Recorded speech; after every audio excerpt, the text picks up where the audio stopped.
आपके लिए एक टॉप 5 टॉपिक लेके आई हूँ जो टॉप स्कोरिंग टॉपिक हैं जो एग्ज़ाम पे एनालिसिस पे बेस्ड हैं। So welcome back to my channel. और आइए मैं आपको वो टॉपिक बताती हूँ जो आईटीआई लेवल के हर एक एग्जाम में पूछे जा रहे हैं, जिनमें ये सारे टॉपिक्स पूछे जाते हैं। और हम देख रहे हैं कि जो आजकल के एग्जाम का पैटर्न थोड़ा सा चेंज हो रहा है। तो पहला टॉपिक जो है वो बेसिक इलेक्ट्रिसिटी है। आप देखेंगे हर एक एग्जाम में बेसिक इलेक्ट्रिसिटी से रिलेटेड क्वेश्चन पूछे जा रहे हैं और इससे रिलेटेड जो भी छोटे छोटे यूनिट्स होते हैं, न्यूमेरिकल्स होते हैं, या फिर अभी आप कुछ टाइम पहले देखिए दोनों मतलब जैसे एक मैग्नेटिक फील्ड है, इलेक्ट्रिकल फील्ड, उनसे रिलेटेड डिफरेंस पूछ लिया जाता है, उनके यूनिट्स पूछ लिए जाते हैं।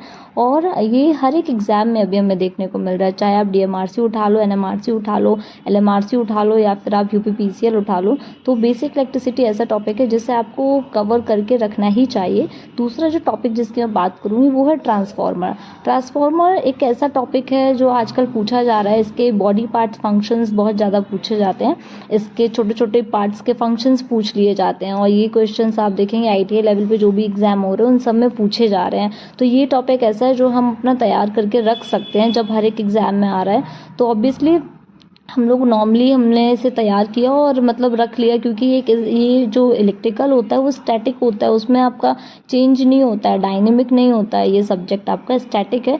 तो आप ट्रांसफार्मर से देखेंगे कई सारे क्वेश्चंस आजकल के एग्जाम्स में आपको देखने को मिलेंगे।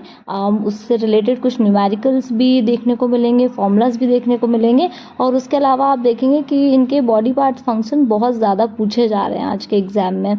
तो ट्रांसफार्मर तो हमें रेडी करके रखना ही है।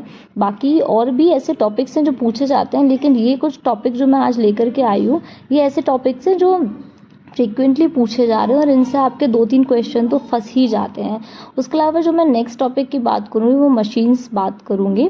थर्ड टॉपिक जो है वो हमारा मशीन है और इसमें आपका डीसी जनरेटर, मोटर और जो आपका सिंक्रोनस मोटर है, ये सारे मोटर्स इसमें आ जाएंगे और ये इनसे पूछा जाता है। अभी आप कुछ एग्जाम्स उठा के अगर देखेंगे, आप उसका एनालिसिस करेंगे तो आप देखेंगे कि यूजेस पूछ लिए जाते हैं कि इस मोटर का यूज़ कहाँ होता है या इस चीज़ में किस मोटर का यूज़ होता है। ऐसे आप देखेंगे तो ये क्वेश्चन बहुत पूछा जा रहा है। उसके अलावा इसमें भी बॉडी पार्ट्स के फंक्शंस बहुत पूछे जाते हैं, या फिर डायग्राम के पूछ लिया जाता है कि ये कौन सा बॉडी पार्ट है। 4 ऑप्शन दे दिए जाएंगे। ये वाले क्वेश्चन बहुत आ रहे हैं। उसके अलावा जो मैं फंक्शंस की बात कर रही थी वो आते हैं, थोड़े बहुत न्यूमेरिकल भी फंस जाते हैं, कर्व भी आने लगते हैं कि इसका ग्राफ कैसा है, कर्व कैसा है। चौथा जो टॉपिक मोस्ट इंपॉर्टेंट टॉपिक है वो है आपका electricity generation, distribution and transmission. तो इससे क्वेश्चन बहुत ज़्यादा, जब आप अगर यूपीपीसीएल का एग्ज़ाम दे रहे हैं तो आपके लिए ये बहुत इंपॉर्टेंट हो जाता है।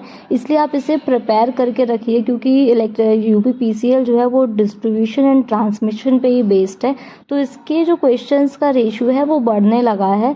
और भी ऐसे टॉपिक हैं, मैं उनकी भी वीडियोज़ लेके आऊँगी कि किस टॉपिक में कौन सा चीज़ आपको पढ़ना चाहिए जो इम्पॉर्टेंट है। लेकिन ये जो इलेक्ट्रिसिटी जनरेशन, डिस्ट्रीब्यूशन है, ये एक इम्पॉर्टेंट टॉपिक है जो आपके हर एक एग्ज़ाम में आपको देखने को मिलेगा। And last but not least जो 5th है वो मैंने सबको इसमें किसी टॉपिक का नाम नहीं दिया है, मैं इसमें यूनिट, न्यूमेरिकल एंड फॉर्मूलाज लिख रही हूँ, क्योंकि आप देखेंगे कि यूनिट्स दिए जाने लगे हैं, लाइक जैसे हेनरी इनवर्स किसका यूनिट है। उसके अलावा मैंने कुछ स्क्रीनशॉट भी लगा रखे हैं जो आपसे पूछे गए हैं अभी के एग्जाम में। उसके अलावा न्यूमेरिकल्स आने लगे हैं और फॉर्मूलाज बहुत ज़्यादा आने हैं। मतलब ये तो आपको हर एक एग्जाम में देखने को मिलेगा ही, न्यूमेरिकल देखने को मिलेंगे, फॉर्मूलाज एंड यूनिट्स ये ऐसे हैं देखने को मिलने ही मिलने हैं। और मैंने स्क्रीनशॉट भी लगाए जो भी पिछला प्रीवियस आपका हुआ है एग्ज़ाम TG2 के लिए यूपीपीसीएल में, उसमें भी आप देखेंगे 2 से 3 क्वेश्चन ये फंसे हैं। तो ये छोटे छोटे ऐसे टॉपिक हैं जो हम एक बार कंप्लीट करके रख देंगे, बार बार हमें इसे नहीं करना है और आपके 5 नंबर इसमें कंफर्म हो जाएंगे। तो इसलिए यूनिट, न्यूमेरिकल, फॉर्मूलाज एक छोटी सी कॉपी में नोट्स बनाइए, लिख लीजिए और उसे डेली रिवाइज करिए। और मेरे चैनल पे बने रहिए, इसी तरीके की वीडियो मैं आपको इस चैनल के माध्यम से देती रहूँगी।